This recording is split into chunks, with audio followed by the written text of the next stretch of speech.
Mkurugenzi mkuu mwenza wa kampuni ya teknolojia ya Korea Kusini Samsung Electronics Han Jung-hing amefariki dunia akiwa na umri wa miaka 63.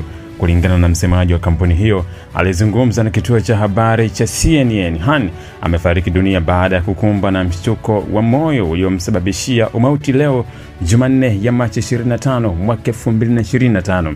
Han Jung-hing alizaliwa mwaka 1962 na alijiunga na kampuni ya Samsung Electronics mwaka 1988 baada ya kumaliza shahada yake ya kwanza ya uhandisi wa umeme katika chuo kikuu cha Inha nchini Korea Kusini.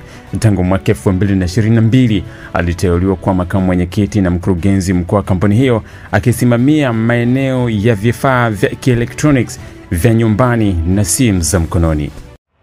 Dataflow inakuletea internet ya uhakika, ni salama na huunganisha kwa haraka. Unganisha na watu zaidi ya 30 kwa wakati mmoja. Inakaa na chaji kwa muda mrefu zaidi ya masaa 11. Pata data mtelezo yenye kasi kwa gharama nafuu. Wasiliana nasi.